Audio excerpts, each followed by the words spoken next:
Hey guys.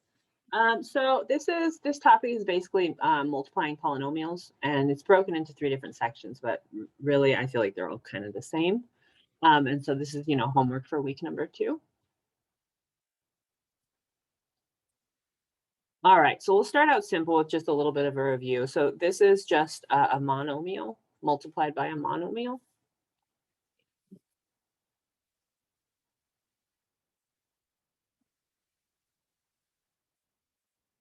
Times a monomial. So I am basically just combining the things that kind of match. I'm just kind of squishing them together to see how many I have all together. So if I do -3 times a +3, that's going to be a -9. And then if I have 3 y's in this group and 2 y's in this group, y, and then y for these 2 groups, right? All together, I'm talking about multiplying 5. So I'm really just combining 3 plus 2 to get that 5 there. So that's my final answer. Then we start talking about binomials times binomials. And this is probably the most common thing we're going to practice as far as multiplying, just because it's useful later on when we start talking about graphing quadratics and solving quadratics, things like that. There's a couple different ways to look at this. I tend to talk about it like it's distributive property, meaning each piece here, so this u here, and then this -2 here, have to get multiplied by everything in the second binomial. So if I'm looking at the u times 2u equals 2u squared, and then u times -1 is -u. So that's where it came from, is multiplying this first term here by both. Then if I switch to another color, so you can see that I'm going to do the same thing here with -2, I'm going to do -2 times 2u, which is -4u. And then -2 times -1, which is a +2. And then I just need to simplify. So since I have those like terms in the middle there, I can say it's 2u squared minus 5u plus 2. So distributive property is typically the way I tend to look at it, but there are other ways to see it. So if I kind of box this off, switch colors here, let's talk about FOIL. So first, outer, inner, last. Oh, I didn't know I couldn't go beyond that darker gray line. But the idea is FOIL comes from the first letter of each one of these. It's an acronym to help you remember which order to do it in. So if I'm looking at something like u minus 2 times 2u minus 1, I can use that acronym to help remind me what order to do it in. So F stands for first, which means the first 2 terms. So I'm looking at these 2 because they're both the first terms, right? So u times that, and then the O stands for outer. So I'd be saying like the outside terms. So the 2 on the outside. Inner would be the 2 on the inside, right? These 2. And then the last would be the last 2 terms. So that's also a way to help remind you in case you're worried you're forgetting pieces and things.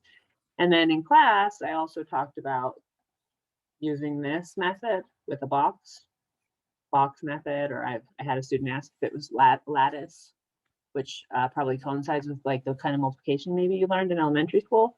The idea would be take each one of these, u minus 2, and write each term, and then 2u minus 1. So you're just splitting the terms up, and then this creates this grid where you can keep track of which parts you're multiplying. 2u times u is 2u squared. -1 times u is -u. 2u times -2 is -4u. And then -1 times -2 is a +2. So now you can kind of go through and see that there are some things here that are like terms. So I have 2u squared, and I have that plus 2, right? And then when I combine these two, -u and -4u, it's -5u. So hopefully you can kind of compare all 3 ways and see that they all are going to work the same. And really, it's just kind of your choice on which one you think is going to work the best for you. All right, let's try a different example. So 3p. So let's do FOIL for this one. So first is going to be 3p times p. So 3p squared. So that's my first. Outer is going to be here. So 3p times 1 is a positive 3p. Inner is going to be 3 times p, which is another 3p. And then last is going to be 3 times 1, which is positive 3. So again, I have these two terms here in the middle that I can combine. So 3p squared plus 6p plus 3. All right, so we did talk about this a couple times in class. Hopefully it made sense to you.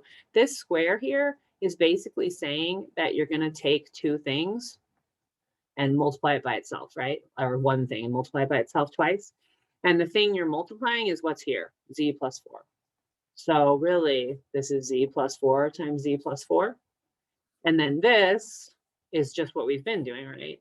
I'm going to do the box method for this one, just so you can see it again. So here's my box. Not a very straight box, but that's okay. Z plus 4. So I can put it on the side here or along the top, doesn't matter. Remember, multiplication, you can go in either order. So z plus 4, so z and positive 4, and then another z and positive 4. And then I'm just going to go through and multiply like I did before. Z times z is z squared. 4 times z is 4z. 4z here. And then 4 times 4 is 16. So if I go through and combine in the middle there, I have z squared, and then 4z plus 4z is 8z, and then that positive 16. Awesome. Hopefully that makes sense. All right. Now we're back to bigger stuff. So instead of doing a binomial times a binomial, now I'm doing a binomial times a trinomial, because it has 3 pieces. And I will say that when I was in college, they told us not to teach FOIL because of problems like this, because FOIL doesn't work for this. You don't have just 2 pieces in one group and 2 pieces in the other. Now you have 2 pieces and 3 pieces. So instead of just getting 4 things when you're done, the first, outer, inner, and last, you're going to get 2 times 3 here. You're going to get 6 pieces. So it just doesn't work. So this is where that idea of distributive property is actually the most important, just because this is the rule you're actually using to simplify this. And so the idea is that you're going through and saying, well, if I'm going to take 2g and multiply it by all 3 things, right? So I end up with 2g times 4g squared, which is 8g to the third. I have 3 g's. 2g times negative 3g is negative 6g squared. And then 2g times 1 is a positive 2g. So those are the first 3. And then I'm going to go through and do the same thing with this positive 2. So I'm going to multiply it by each piece. 2 times 4g squared is positive 8g squared. 2 times negative 3g is negative 6g. And then 2 times 1 is a positive 2. So there's my 6 pieces that we talked about, right? And so now I just need to go through and combine the like terms.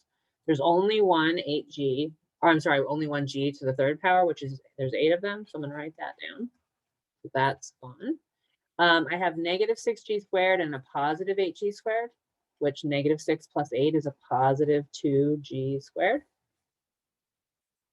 And then I have positive 2g minus 6g, so negative 4g, and then that plus 2 at the end.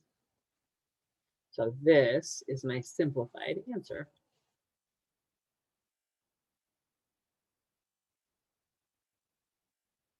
All right.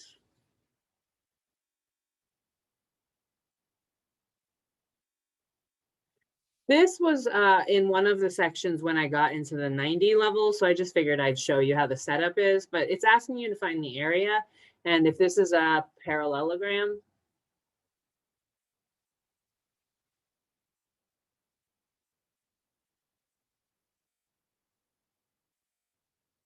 then the area is base times height. So base times height. And so then if I'm figuring out the area, that would be x plus 5 times x plus 2. And then hopefully that seems like what we've been doing. Okay, I think that's basically it. Good luck.